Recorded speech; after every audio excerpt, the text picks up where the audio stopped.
Exploring the human journey.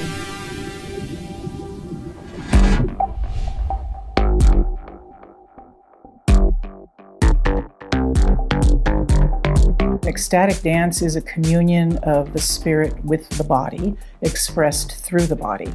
As opposed to words or images, it is your physical body in motion, connected with your spirit. As you may have experienced in ecstatic dance, when those two align, it's like being in the zone.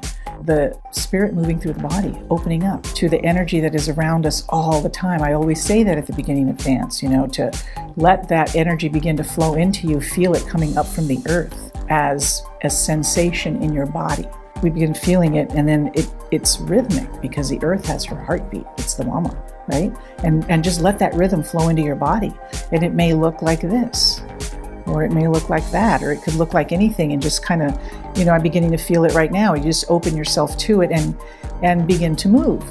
And after just about 17 years of doing this practice, I can just drop right into the zone. We refer to it as dropping in. And once one can drop in, anything is possible. And so then the practice can be to move what's inside of you. I've had a really rough week. There's a lot of anxiety. There's this and this and that. Put that in your dance, and it might be edgy and jagged, and that's okay because we're moving our bodies, we're moving it out. Or it could be really slow and still, or it could be incredibly sensual, and you just want to be moving, this way and just feeling the breath and your own sensuality and sexuality, or whatever a million different human experiences can be. Ecstatic dance holds all of that, and there is no right way or wrong way to do it. If you can breathe and move something, you can do this practice. And I've never met a human that didn't have something they could move.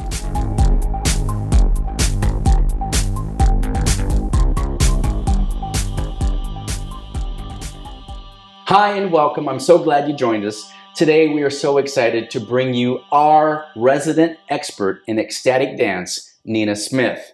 Nina, thanks for being on the show. We are so excited. Dance is something that's new to me. Gail's been doing it a long time. And today we're going to explore the human journey through ecstatic dance. Thank you for inviting me. I'm really happy to be here, and I really like your energy and what you've created with this program. Cool. Yeah. Now, we're having a blast. Part of this journey is doing new things. Mm-hmm. So Gail has been drawn to dance. I am kind of drawn to like watching football and, riding a bike and things like that. But ecstatic dance is something new to me. And what you're teaching me about is getting in touch with the body.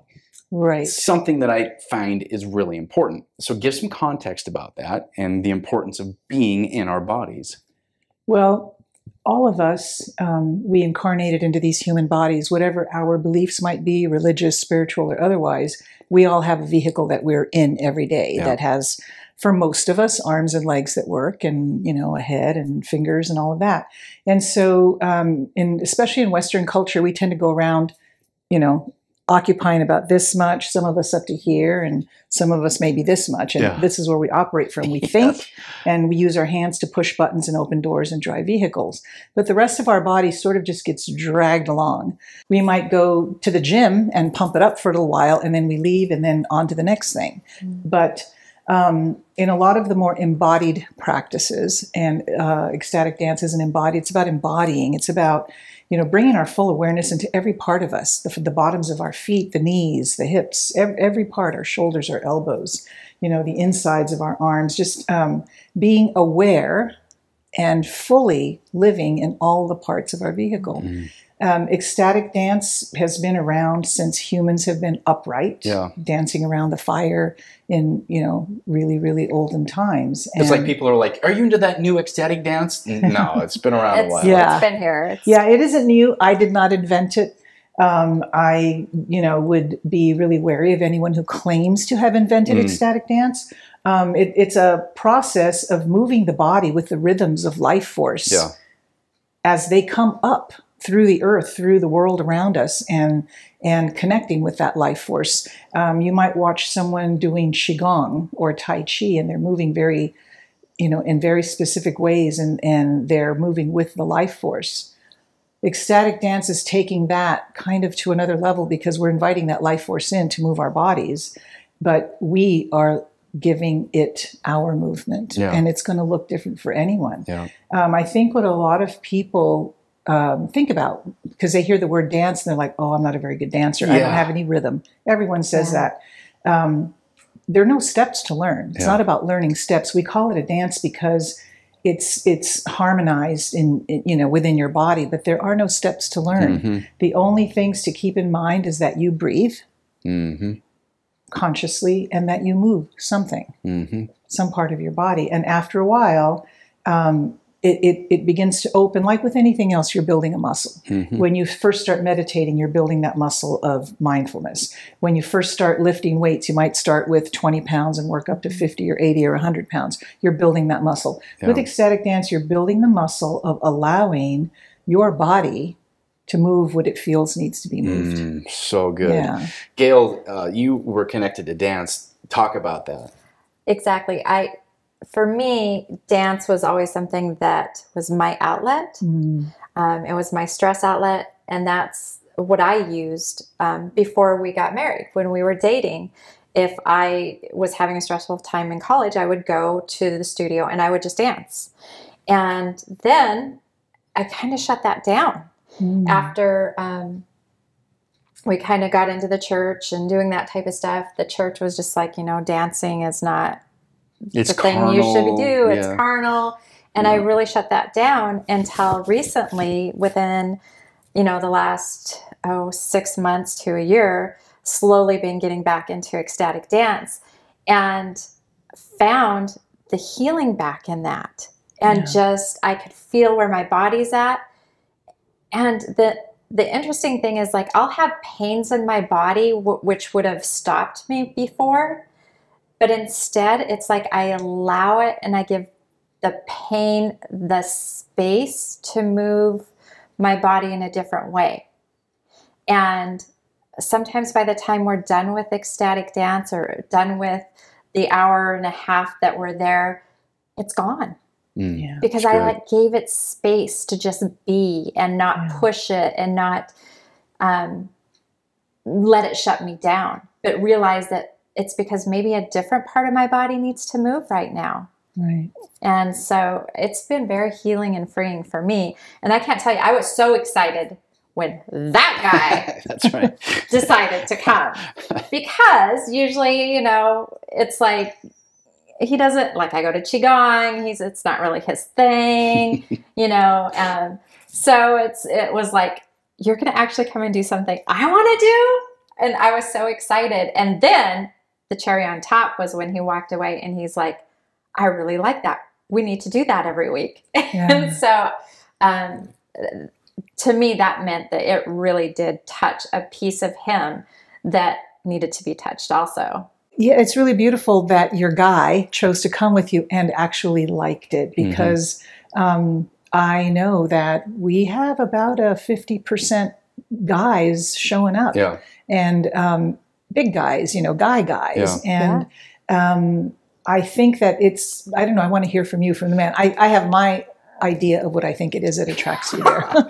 Okay, for me, it's less of an art form and more of just being tribal, being grounded to the earth. There's something very masculine about just moving my body and just, feeling whatever that is. It's a lot more of a liberty when I have that space that you've created where I can just move and be in my body. Because so many times as a man, you're expected to be a certain way. Boys don't cry, the social conditioning that we have. Even the religious programming that, dancing is carnal and of the devil or whatever, just stripping away all of those programmings that we've had and just being able to be masculine, to be physical, and not have to be dancing with a partner that I'm trying to please that other part. I could simply be in my own space. There'll be times Gail will come over and I wink at her and then I'm like, I'm going to do my own thing, and I kind of shimmy off this way and I'm just doing my own thing. Because we're not dancing with people, we're dancing among people. Yes. Yeah, thank you. Thank you for that. That's a really essential piece. And thank you for sharing your experience as a man on the dance floor, because we've had several instances where we've had men on the dance floor, and all of a sudden they need to really be pounding the floor or moving in a really big kind of way. And they've always expressed to me afterwards that they have felt intimidated. There's nowhere else they can show up and maybe release something that they're holding on to just through their physical movements. Yep. And, you know, a man who's 6'4", weighs 230 pounds, has some big physical movements. Yep. But it's the dance floor, and it's just a beautiful human expression. And it takes just moments for those pent up feelings to sort of begin to be released through breath, through movement. I might turn up the beat a little bit more, so we have a little bit more of that very boom, boom, boom, boom, boom, boom, boom, boom. And so that's an invitation for all of us to just let it rip. And inevitably, we get to the end of the session, and if I've done my job right, most people are on the floor just it's so good. Ready for a little bit of integration. You build that bell integration. curve where you get the warm-up period, and then we get up to the intensity, and the tracks are moving, and then there's a just going, and you're like, wow, you're feeling it. And then there's at the end, and it's starting to come down, and then you get into that space. You know, there have been times where Gail and I connect at the end, and maybe we sit in a cross-legged position, and we just connect, and we just feel the music, and maybe it's a beautiful time. And you can be with a loved one and connect, but it's not like you have to be in that space. Right. It's a really tender little piece of stillness. It's a tender way of reconnecting with ourselves. Thank you for describing it that way. I enjoy other people's description of what their experience is, because I know what I'm shooting for. Yeah. With a room full of 40 or so people, you never know who's getting what. And if someone's brand new, you know, people, when they're new, they tend to stick to the edges of the room like this. And after the second or third time they've come, you know, and before you know it, they are willing to occupy the middle of the dance floor or something like that. The scary center where everybody can see everybody. Yeah. But what's really funny is when nobody's really looking at you. That's what I was just thinking too, is for me, it's not a performance. And I love that. It's like everybody is just being them and how they feel that day. And I've noticed, you know, people who come every week, their expression is different every week. It's not the same. So you can see that they're really allowing whatever that was that happened that day, that week, whatever the music is trying to like draw out of them or almost heal within them.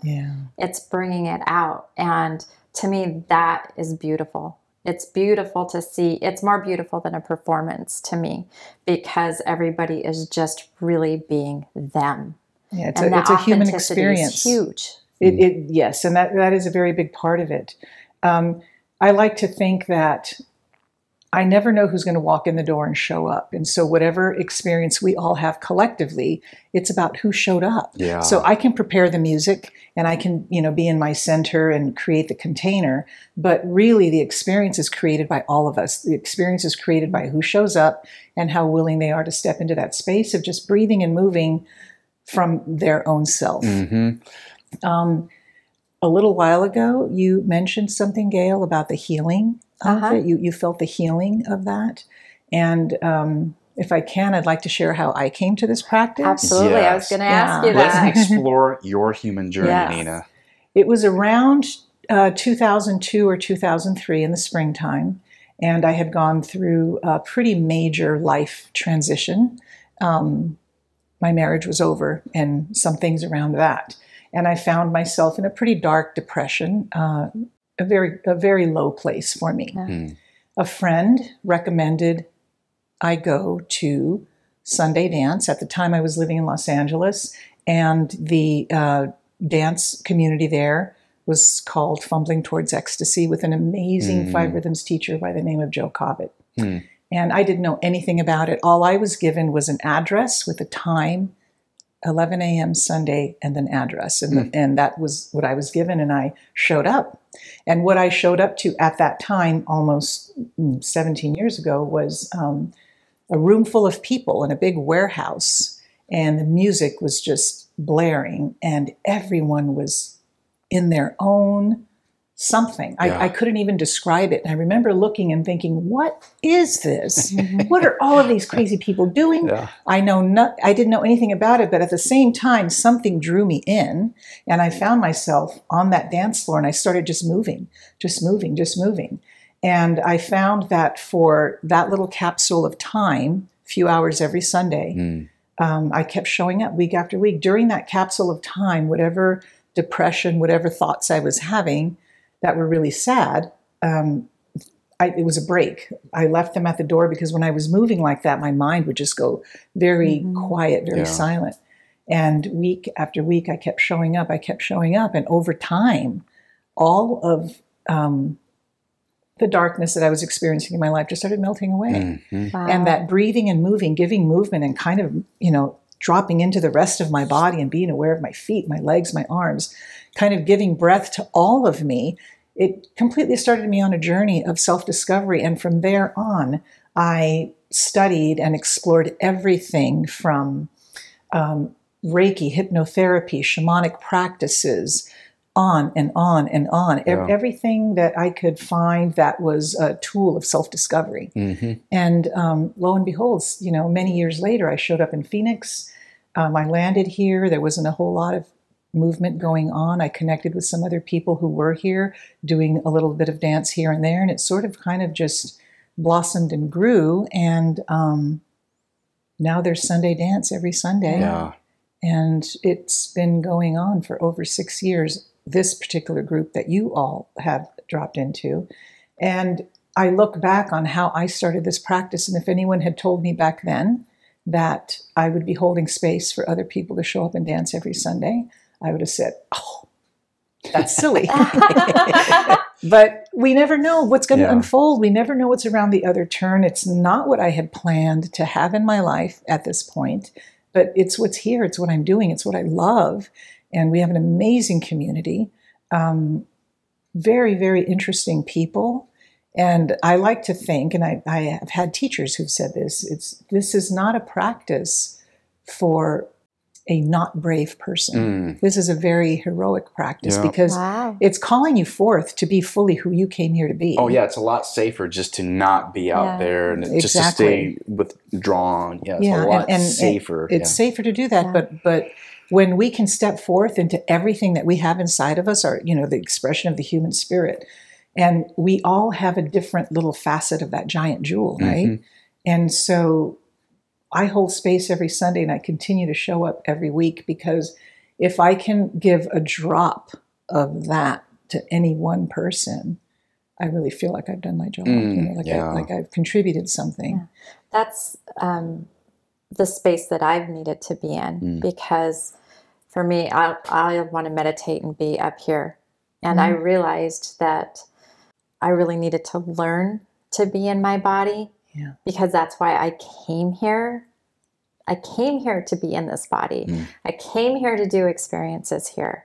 And instead of always wanting to be not here, it allowed me to really begin to become so much more grounded and enjoy being here. So I needed it.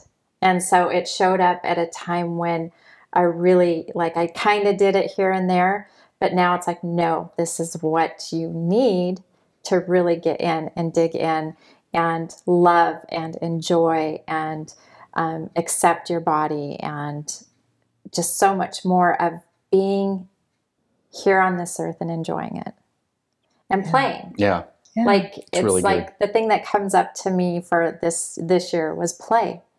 It's like it gives me a chance to play as a little girl. And explore, and I can be on the dance floor and just play and have fun. Try different things. Yeah. What a beautiful way to put it.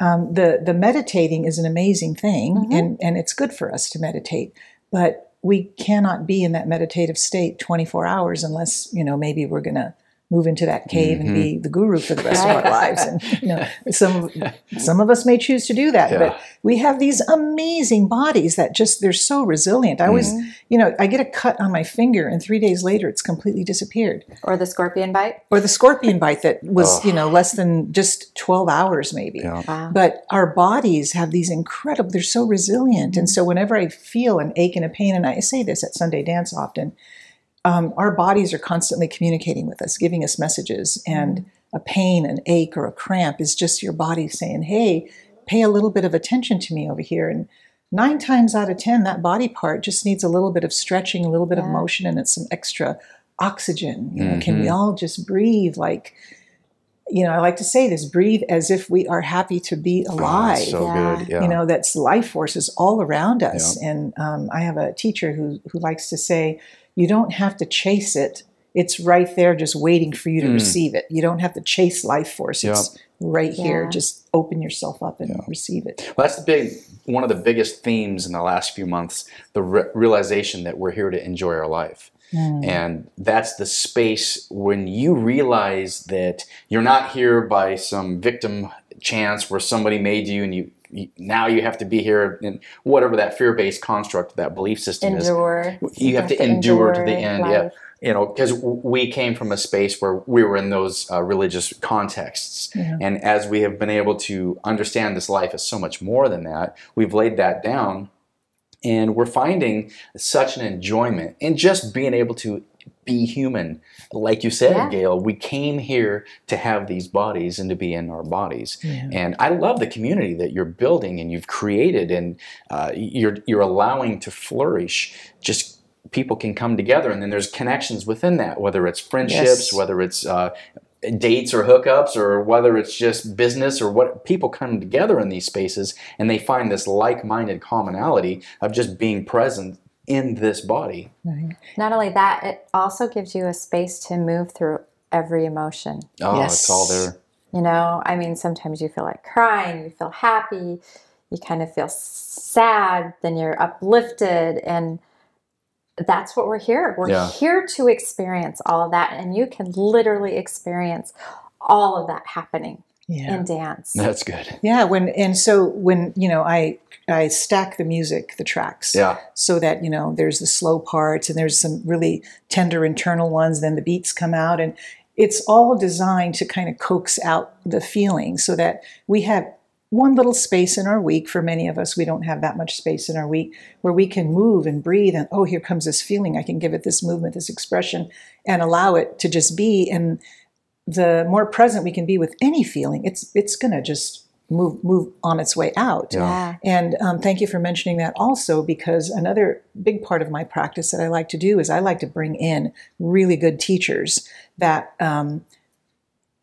outside of the Sunday Dance capsule, which is just a little 2-hour session every week, that we can drop in more deeply for an afternoon, a weekend, and do a little bit more intensive work together, and giving us tools. It's learning to have those tools in our bodies more deeply. And again, it's building a muscle of awareness, of breath, of movement. Our kids were asking us, we've got 20-year-old college age kids, and they're asking us, hey, where are you guys going? We're going to Sunday Dance, kind of like we're going to church. That was the old paradigm. Now the new paradigm is we're doing Sunday Dance, and that's church for us. We're really enjoying that.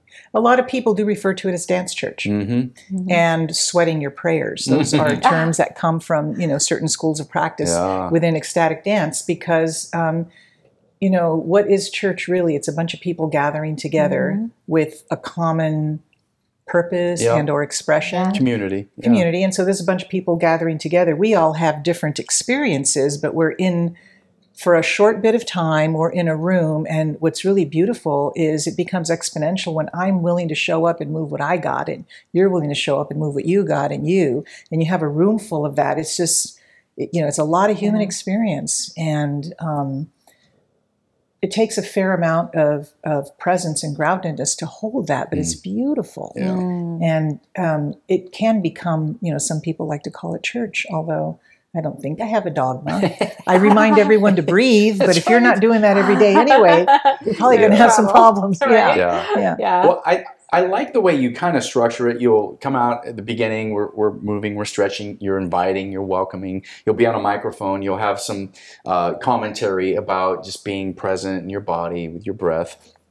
And you talk about how you've designed the day for a purpose. Now, we got to share some space with you, and we saw this beautiful pyramid that you do your meditations under. In fact, Gail got to be in that space. Talk a little bit about how you intuitively put your song list together. Well, Sunday Dance happens every Sunday, and so right around about Wednesday or Thursday, I begin the process of preparing the Sunday Dance experience. And for me, it always starts by centering myself. I sit in my pyramid, and I do maybe a 5 or 10 minute meditation. And what I'm doing is I'm bringing myself fully present, fully centered, and I just open. And I set the intention that whoever's showing up this Sunday, I never know who it's going to be. Changes every week to week. That I create a playlist, a container, to be there ready to receive whoever is going to show up with whatever they're going to show up with. And that it's my intention for this playlist to be able to hold this coming Sunday's group, however that's going to be. And so I've just intended that I'm going to create something to best hold those who are going to show up on that Sunday. And then I just start listening to all kinds of music. And it's really intuitive and you start to move your body right now, thinking about it. Right, because I was listening to the music, and there might be a song, and if I can listen to music and just sit here like this, probably not going to choose that tune. But if I'm listening to a tune and all of a sudden I start going, oh, like your tracks, I like that. You know, oh wow, and this is making me want. And one of your tracks really made me want to pick up my feet, and that's a really good staccato move. That music really wants me to pick my feet up because it just started happening organically. And so that piece would probably be moved more towards the, a third of the way in to that, bring it on out, and then we hit the peak where we're just like letting it all loose. So I start listening to music, and I'll put a whole bunch of it in a playlist, probably 2 or 3 hours worth of music. Then once feel like I've filled that bucket enough, I'll go through and listen to all of those and start tossing out the ones that don't fit. And inevitably, when I'm in this certain state of mind, a certain arc begins to sort of form itself. Then all of a sudden it's like, oh my gosh, these 3 songs just really want to be together because they fit so well. There's a flow. Sure. And then I'll start sequencing it, and it probably takes me longer to sequence the playlist than it does to actually collect it. Oh yeah. And then I sequence it, and then there it is. And so on Sunday morning, I have it all in my laptop, and I use a little bit of DJ software that enables me to cut the songs together. Yeah, you do. You're cutting edge on that. Yeah. And so it's thanks to Apple products, right? I'll plug for them. Thank you, Apple. But I use a DJ software. I have a couple of different ones on my laptop, and it enables me to take 2 songs and blend them together, because often songs will have a beginning, like maybe a whole minute, that's just not really usable, and I can cut to the next part, and if there's a really juicy part in the middle, I can loop it and have it repeat a few times. And then like Lady Gaga says, "Don't bore us, get to the chorus." There you go. There you go. Exactly. Thank you, Lady Gaga. And so that's kind of how the playlist happens every week. So the 2-hour capsule of music, which ends up being, once I've cut the songs together, about 1 hour and 40 minutes. Takes a good 6 to 8 hours of prep time to create. Yeah. In order to have that kind of an experience. Yeah.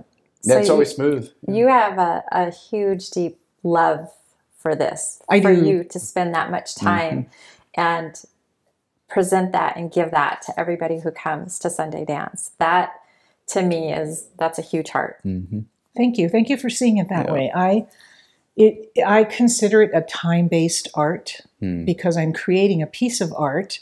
I'm not a musician. I didn't create the music, but I have selected it and organized it in a way to maybe bring something forth that wasn't there before. And it's time-based art because it's only, we're in that really sacred space, and we're hearing this music. And so for that capsule of time, that arc of music works really well. And just if anyone is interested, I use Spotify, and all of my playlists are publicly available on Spotify. Nice. Yeah.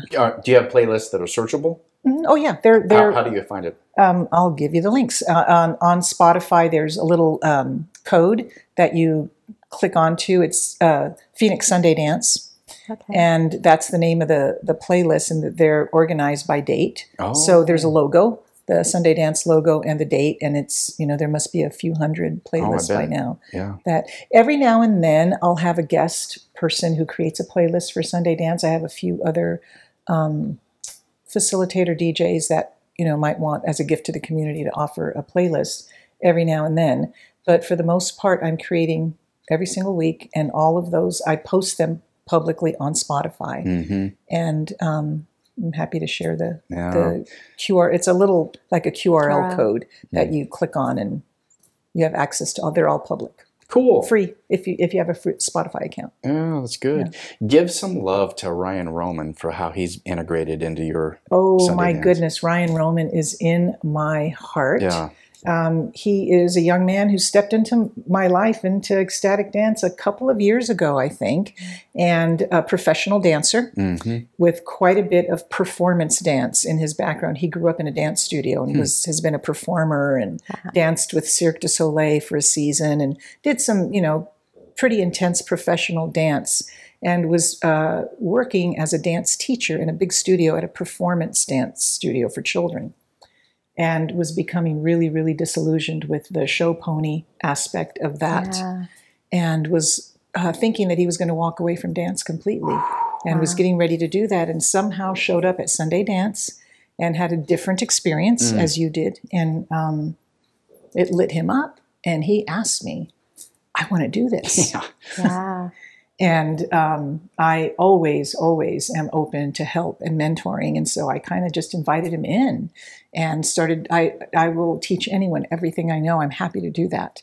And for the last 2 years, it sort of started as he was helping me and I was teaching him a few things, but literally in a very short period of time. Look, I made a playlist. What do you think of this? And look, I made another one. And, a little tweak, a little comment, and he loves it so much. It's in him so much. And his background as a professional dancer, this is a person who fully embodies everything. Yeah. He's an energy healer, and he started playing the bowls. And every now and then when he's in town, he will gift us with his bowls at the end of dance. And oh my goodness, he did that. Oh, you feel the resonance fills the room. Yeah, he can, and his ability as an energy healer, just a human, who's totally willing to embody himself fully, however that looks, and willing to be the unicorn in the room, willing to be just as different and unique as he is, and hold that space with joy and happiness. And so I feel so fortunate that we get to work together and we get to do projects together and create beautiful art for other people together in the form of we have a really fun project coming up in about another month or so where we're doing a wedding for a young couple. I am an ordained minister. I love marrying people in a very creative, different, off the beaten path kind of a way. And so with the facilitation of the actual wedding vows, going right into the music and DJing the evening in a way that is different and unique and probably not like most weddings you've been to. Cool. I love it. And Ryan and I get to work together and create that.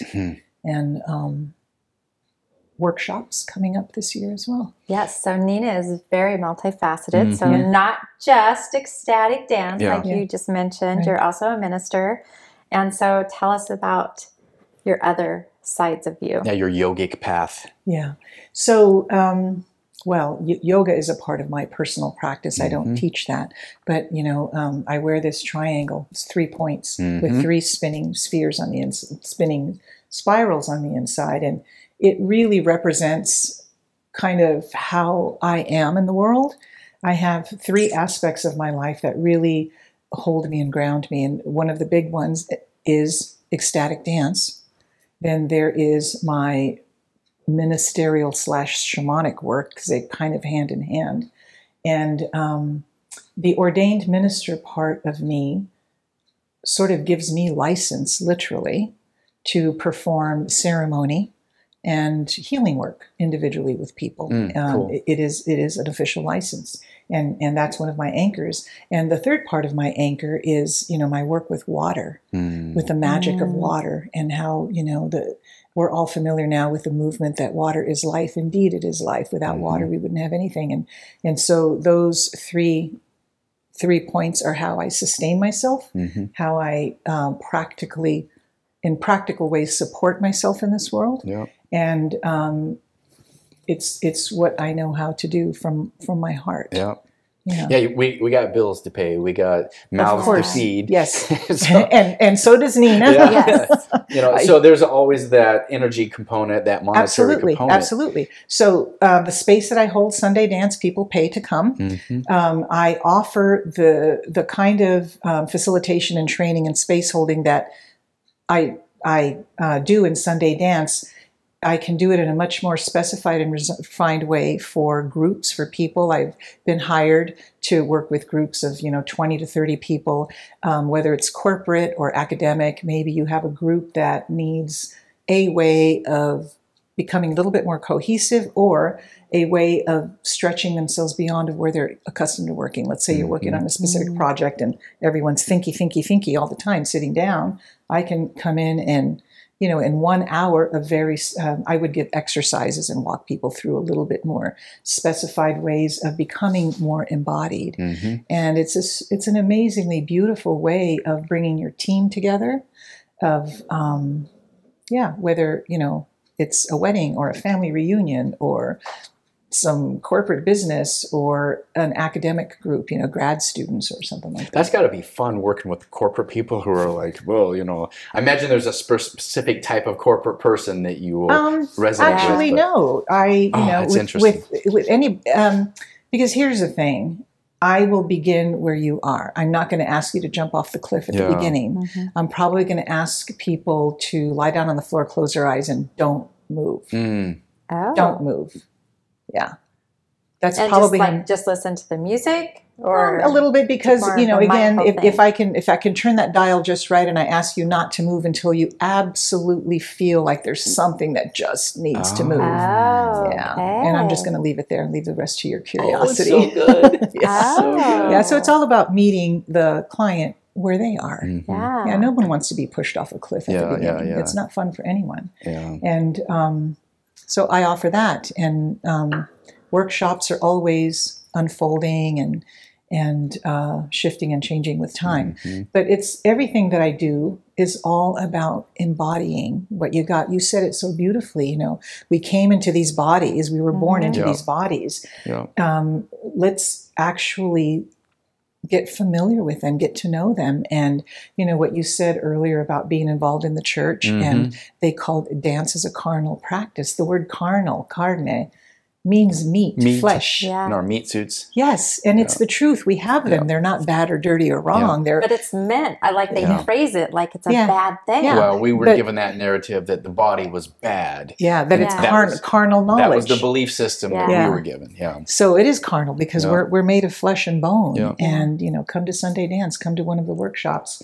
I invite you to experience your flesh and bone in a way that you may not have experienced it what's before. Beautiful about that is you're like, the body's not bad, the body's good. Yes. Whether it's sexuality, whether it's just being athletic, whether it's just moving, whatever that is, you can have that joy in your body because your body's not bad. And that's a different mindset than that fear-based construct of, your body's bad and boys and girls shouldn't get together until, they're committed between man and God. That whatever those paradigms are that we came through, we've realized there's so much joy in just being present with our bodies. Our bodies are good. We came here to have these human experiences. It's such a releasing and freeing and enjoying experience. And it's very healing. I like, for myself, I know this is true, that the more that I can connect with all of my body parts, every single part of me, and accept it and love it and give it breath and give it movement, all parts of me, it makes me happier. It gives me a little bit more energy. And I think beyond that the body's good, I think the body is magical. It's magical. It's a miracle. Like I said earlier about, getting a cut or something. In just a few days, it'll be completely you know, our skin grows back. How magic is that? Right. It rebuilds itself, and that's happening in every muscle and fiber in our whole bodies. Yeah. A couple of years ago, I had a pretty bad fall, which resulted in my not being able to walk for a couple of months. And it's kind of interesting as I live alone, and ecstatic dance is how I make my living. And during it was a 9-month recovery period, but for 2 of those 9 months, I didn't walk at all. Wow. And it deepened my practice more than anything, because I would just sit in a chair and dance from a chair. Oh, wow. And it deepened my practice because I learned how to really feel into my hips being held on the chair, and how much can my arm really dance for me since my leg can't? Or what can this other leg show me because this leg is resting right now? And it was an incredible journey. When you're inside of that recovery period, you're just thinking like, oh my gosh, I'm never going to be the same again. You know, I'm limping and I'm walking with a cane or crutches or whatever. And after about 9 months and some amazing physical therapy, I'm back. And I wouldn't even say to normal. I think I'm back to better than I was before, because my practice deepened so much during the time that I wasn't fully mobile. And so that just opened my practice to work with people who are physically limited. So I noticed you have chairs at Sunday Dance. Yes. Did that come from that, or was that Actually, something? no. The chairs are sort of introduced. Open floor is a flavor of a school of dance and conscious movement, and they always have chairs on the floor, and it's part of, you know, opening the practice to anyone. We have a lot. You may have noticed we have all ages are represented on the dance floor, from, you know, probably 20 years old to, we have regular practitioners in their 70s. And the chairs are there for anyone. So for a lot of people who aren't used to moving that much, after maybe a half an hour, 40 minutes, oh, you know, I really feel like my hips can use a rest, or my knees can use a rest. And those chairs are for anyone. Also, there's always someone in the community, hip replacement, knee replacement.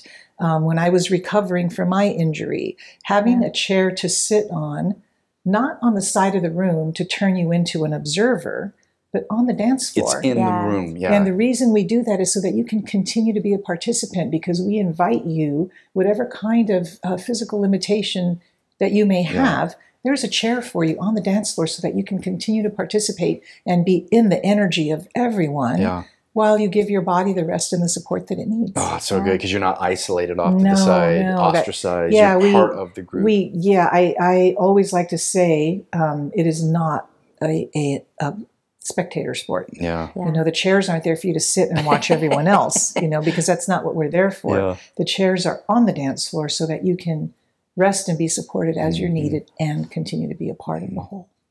I also noticed, because I've sat in a chair before, like when I've had a knee that seems a little bit, okay, I've had enough today for right now. I noticed when I sat in the chair how differently my body, I could move it and feel different parts of my body. So I felt more of the upper body and that movement where I wasn't using my legs. And I liked that. I actually liked just isolating a part of me and feeling the other parts and concentrating from here up.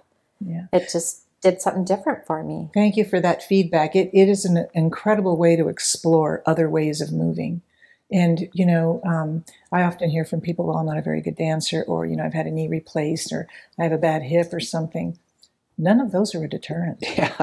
No excuses, people. There's not. You can stand still and just sway. There's no rules. Or you can just sit in the chair and move what your body is inviting you to move in that moment. You know, at the end of the Sunday dance, you give space and you give community.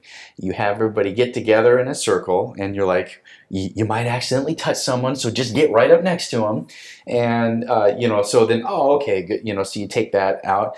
And then you have a time where people get to say their name, and just the vocalization of that presence of this is who I am. This is who I am today. And you get to embody that. And then you share Gail's favorite part, a little bit of chocolate. Yes. Many of our favorite parts.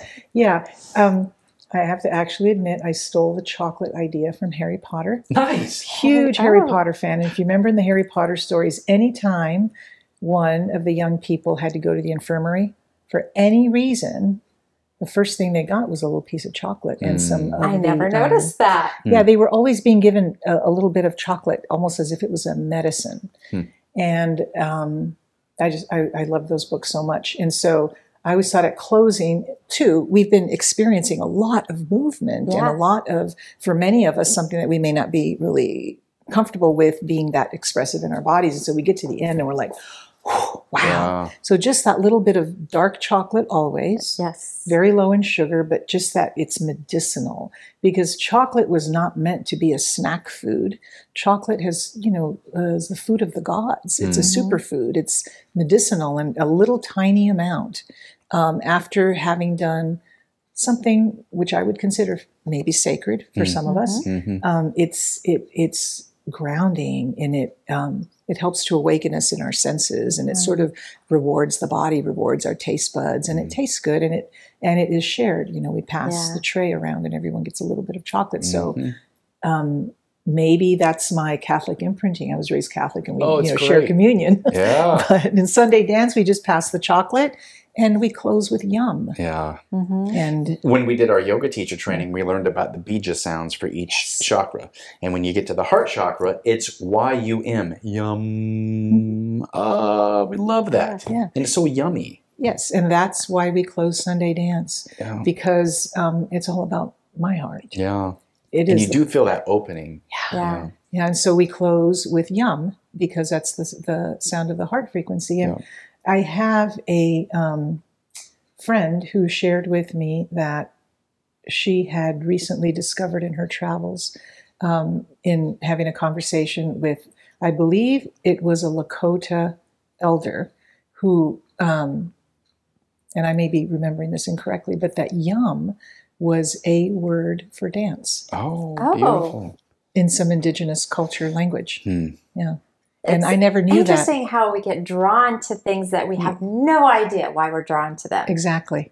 And then there's something behind it, and you go, oh my gosh, I never knew that. And so we were closing with yum for a long time before I realized we have a member in our dance community who works with the sounds of the chakras therapeutically and sounding. And she came over at my house once, and we were having a session, and I was practicing the sounds, and how there's some that you can do so easily and some that are a little bit more edge. And that's when I realized that yum was the sound of the heart, and we'd been closing Sunday dance for years already, and I never knew that. And I said, oh, it just felt right. Yeah. It felt like a good way to sound together before we close and go off in our ways. It's such a good thing. I love that. It's wonderful how the universe just, provides us with everything that we need, and we can give it meaning or not. Yeah. I like the little tradition that you've built into it. Oftentimes, we go to something and it's done. Bye. We're out. Yeah. And it just ties everybody together and connects us as a community together even more deeply than, just saying, okay, we're done. Bye. Hug everybody. It's just that extra something. I think it's connected to my work in shamanic practices. If you've done something sacred, holy, whatever you want to call it, deep, whatever your word might be is okay. But when you've done work at that level, it's kind of honoring to seal it and before we step away from it, honoring that we've just done something kind of deep or precious or sacred or holy or whatever the word create might be. ceremony, and there's something sacred about ceremony. Yes, it's more than just we went and had an activity. Yeah. We actually went to a ceremony. It was really cool. Yeah, and so I like to think that maybe my life is like a ceremony. Oh, yeah. And I'm always seeking ways to honor what I just experienced, what we're experiencing here together right now. Yeah. And I didn't bring any chocolate with me. It's okay. I have a stash. We'll go get into Gail's stash. Yeah. And so, the closure is as important as the opening, because that you cannot have a container without it having, its edges, its beginning, its end. We don't want to leave the container hanging open. And plus, a lot of people have had a lot. And so as a way of cooling down and connecting and sealing it so that we can all step out of that room, and rejoin the world again. Mm-hmm. Yeah. Yeah. That's great. So on this cosmic journey that our souls are here, we've come here to experience many things. And I love that you're a facilitator for ecstatic dance. So that's something that I get to experience and other people in the community. What are some things that you have integrated, that you have learned from a system of belief that maybe you had mentioned you had been Catholic? How have you evolved your mindset, your spirituality, to kind of integrate all of the experiences that you're having in this particular lifetime? Wow, that's such a beautiful question. It's a big question. It's a big question. So you can say anything at this point, we'll believe it. So how have I integrated them? I think what comes to mind the most for me is I've studied so many things and become a practitioner of so many things for periods of time. You've got Super a lot of multifaceted. I think that I open myself to all of them. I judge nothing as being right or wrong. I just keep with me what resonates and what works and let the rest just fall away.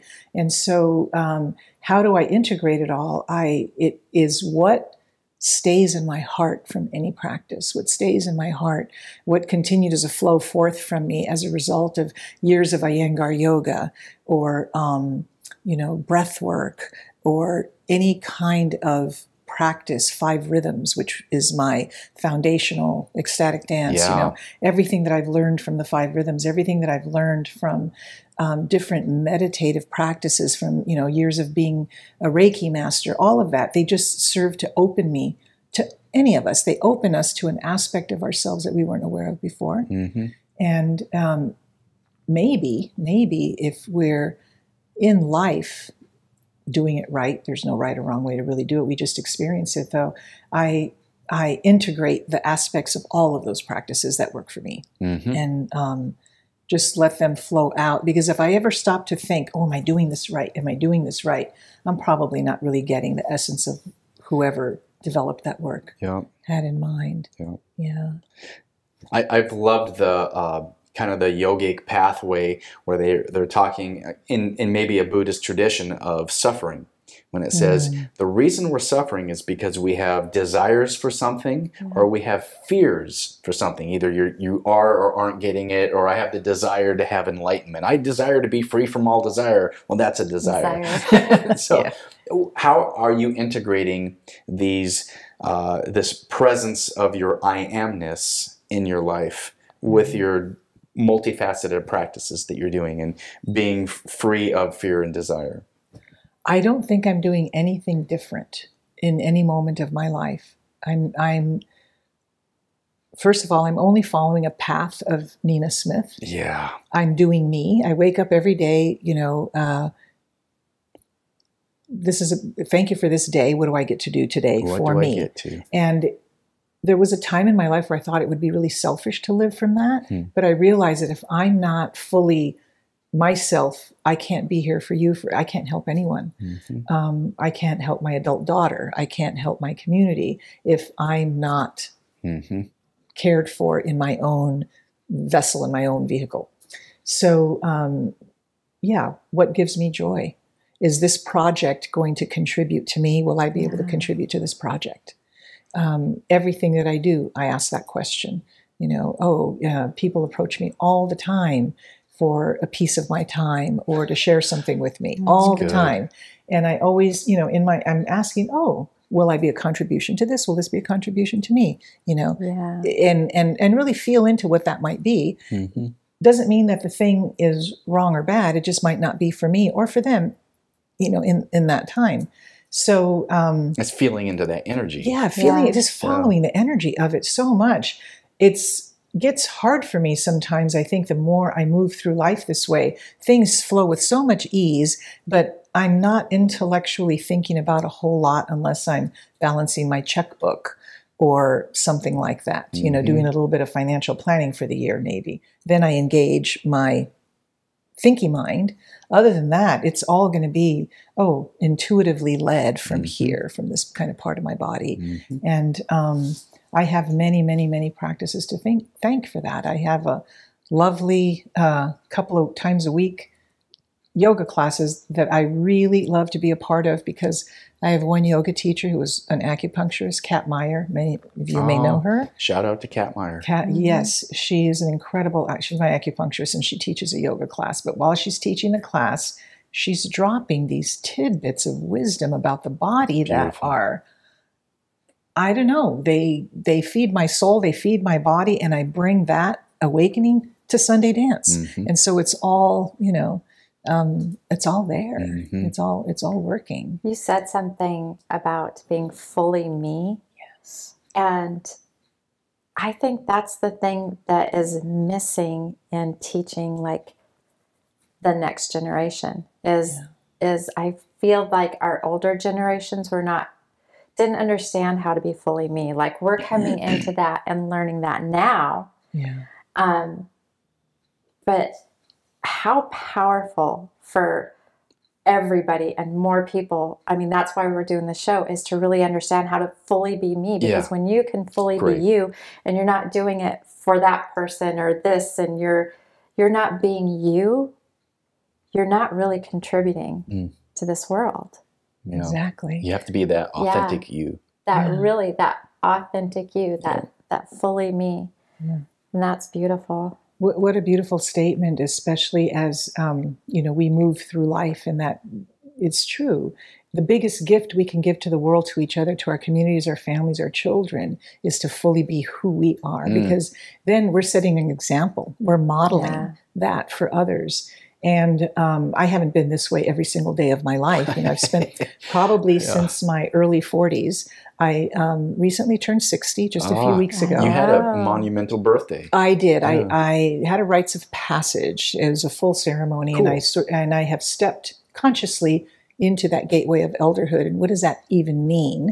It means, for me, I think, you get a special hat, kind of a special hat, but it's a this mantle that I get to wear. But what it really means for me is that everything that I know about, I am willing to share. I will mentor someone who's willing to be mentored. I will share anything and everything that I know in ways that will help other people be who they are. And so holding space at Sunday Dance, that, the invitation is to move into you. That's kind of my little tagline on my logo, move into you. Because if we can move into being more of who we are, then it's up to you to have your own magic. Mm-hmm. You're an amazing director, producer, person, asking questions and pulling forth from people. You're an awesome guru. and so whatever it is that you do, if you can be more of you, then you're going out in the world and doing that. And it's like a wave, there's that old phrase, each one teach one. Mm-hmm. Each one of us, if we teach one, and then that, and so then we can maybe begin to share a little bit of our wisdom, but it can't come from a place of not knowing who we are. Mm-hmm.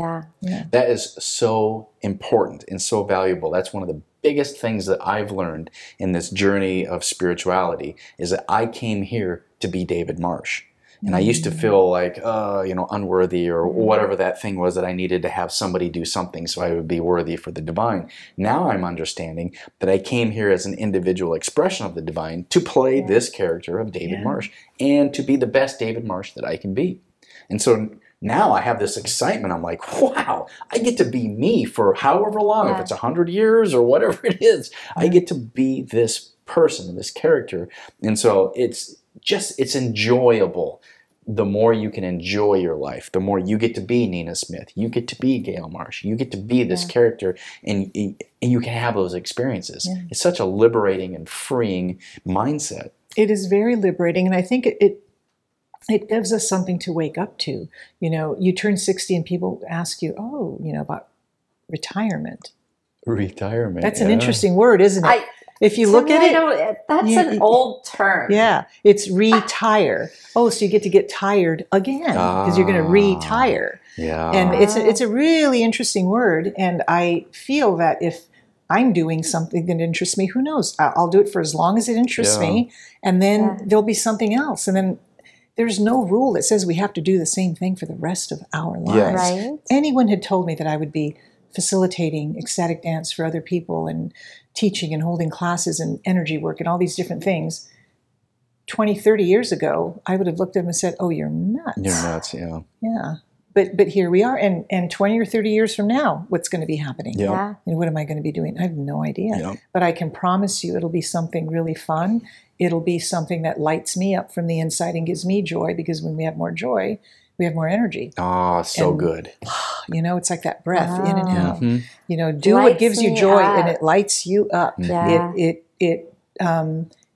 It makes us shine. I think that's the hardest thing for people, is finding that thing that lights them up. I almost wonder sometimes if people even know what lights them up. Most probably don't, Yep. because they haven't given the space. And so most people, if asked that, they're going to go into thinking and start thinking what makes them. But if you have to think about what gives you joy, you're not really going to find the thing. Yeah. It's more about dropping into the vehicle and feeling like, you've been in a situation where you're performing an activity, whatever it might be, and all of a sudden you go, wow, I've been working for 4 hours and I'm so full of energy. This has been great. Yeah. And then other times where you sit at your desk and you have to do this thing and it's like, oh, and your back is hurting and it's like you're moving through mud. That's probably not the thing that gives you joy. Oh yeah, I've done this where I'm like, Yeah. Dave, honey, I can't Yeah. stay awake. You're either going to have to make me coffee or I take a nap. Yeah. So that thing that I've participated in projects where it was physical work, which I usually don't really like doing that much, but it was so enjoyable. I helped build a sweat lodge with the Deer Tribe once, and it was probably a 14-hour day. Wow. Bending the birch tree trunks, and all of that. And there was a group of us doing it. It was really physical work, but the intention and the unity of the group, at the end of the day, I thought, I can't believe I did that. And it was a really cold, cold, cold day. It was a day where I don't think it warmed up past about 40 degrees the entire day. And I never got tired. By the end of the evening, when we completed our project and actually went into the lodge, I felt so energized and I felt so good. And it was physical labor, but it was how it was, it gave me so much joy to be involved in that project. That I never felt tired. My back never bothered me. I never felt like I was being asked to do more. Nice. Yeah.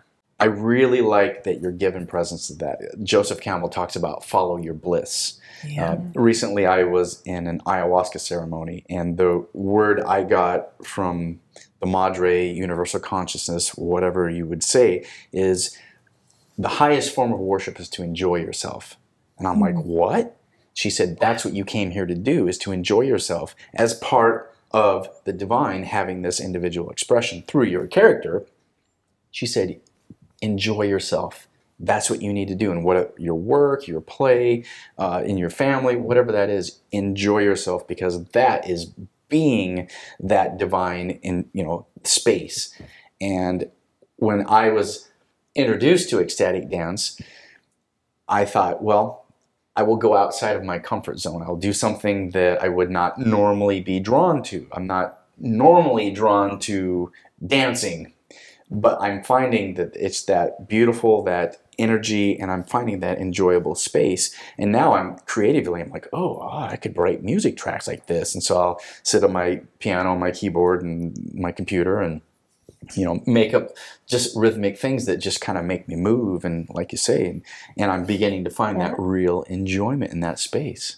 And I've heard some of your music, Dave Marsh. It's pretty cool. Wow. Yeah. Well, it's always forward progress. We're always learning and growing, but it's super fun. For him to like that much, that when football's on and he'll go to ecstatic dance rather than watch football, that's huge. Huge, people. Huge. But you can always hit record on the football game. No, we don't have one of those anymore. That's the old TV. We got rid of all that. Oh, okay.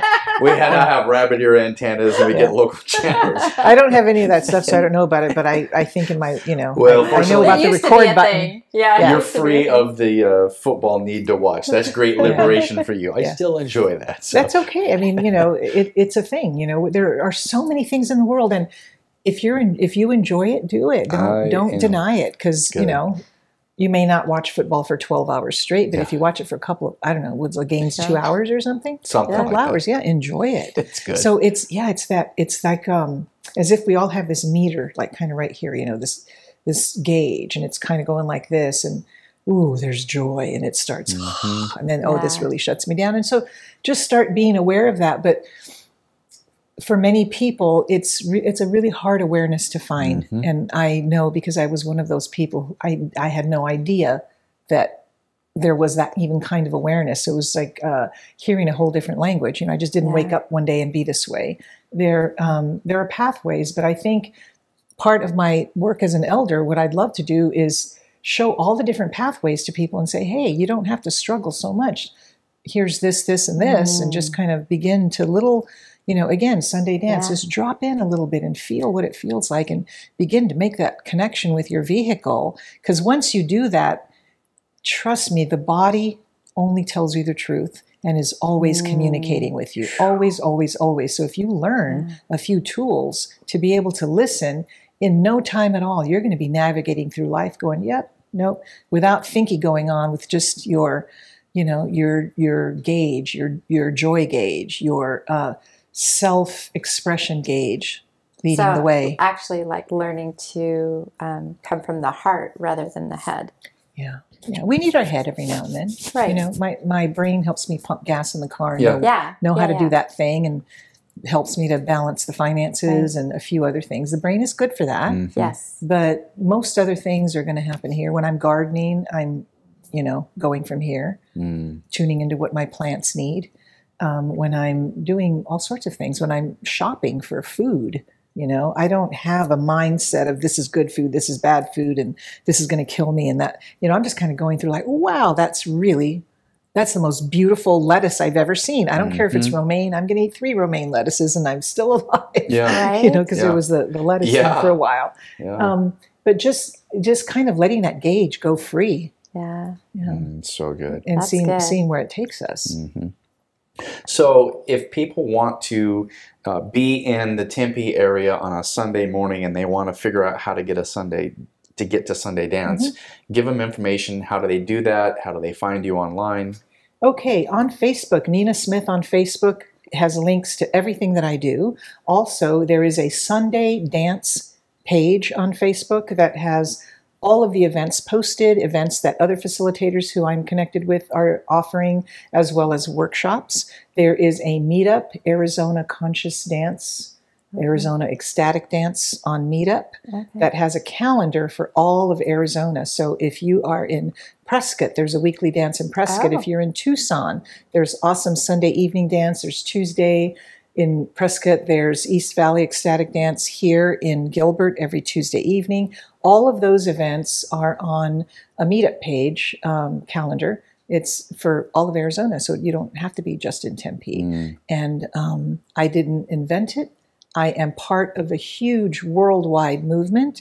Any city that you travel to on this planet, I promise you, has an ecstatic dance tribe going on.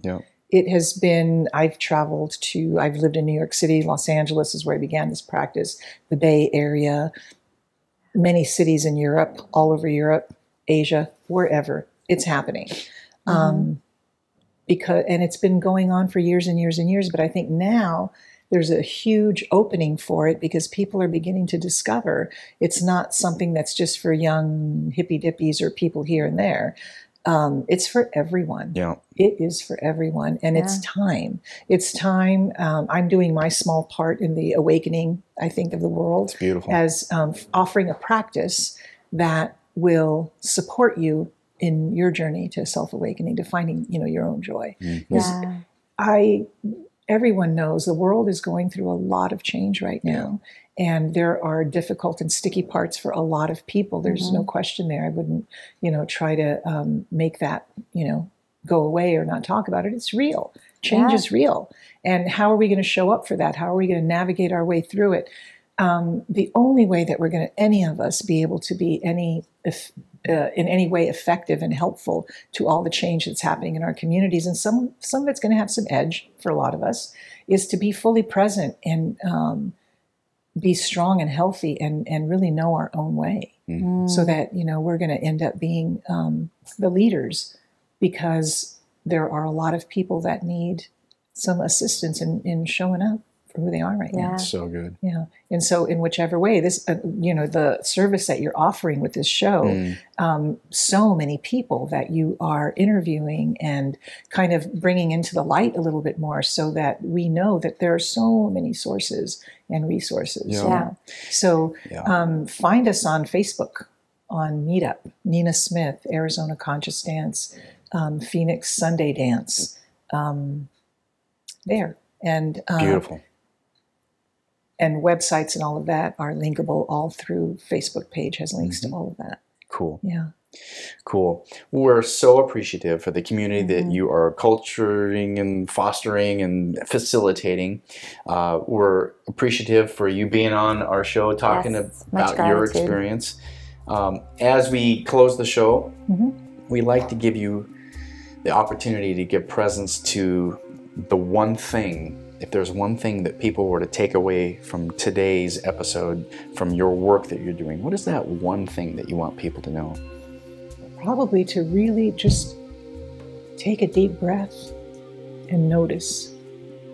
Just notice. Right now, this moment. Because if we all did that just a little bit more frequently, we would notice that right now, in this very moment, there's just stillness and peace. Yeah. So take a breath and just notice. Notice everything around us. Notice what you notice. Notice what's calling your attention. Notice what you notice in your body. Yeah. Beautiful. Awesome. That's all I really have. That's So all good. we need. That's good. If you would, let's close today's episode with Yum. And if you would lead us in that, I would love that. Oh, yeah. You guys can join along with us. You're gonna love this. Yeah. 3, 2, 1.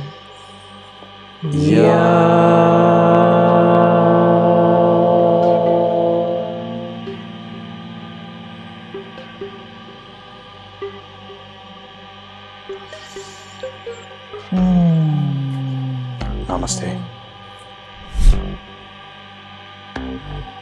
Thanks for joining us here on Exploring the Human Journey. You can find us as a video on YouTube or listen to us as a podcast.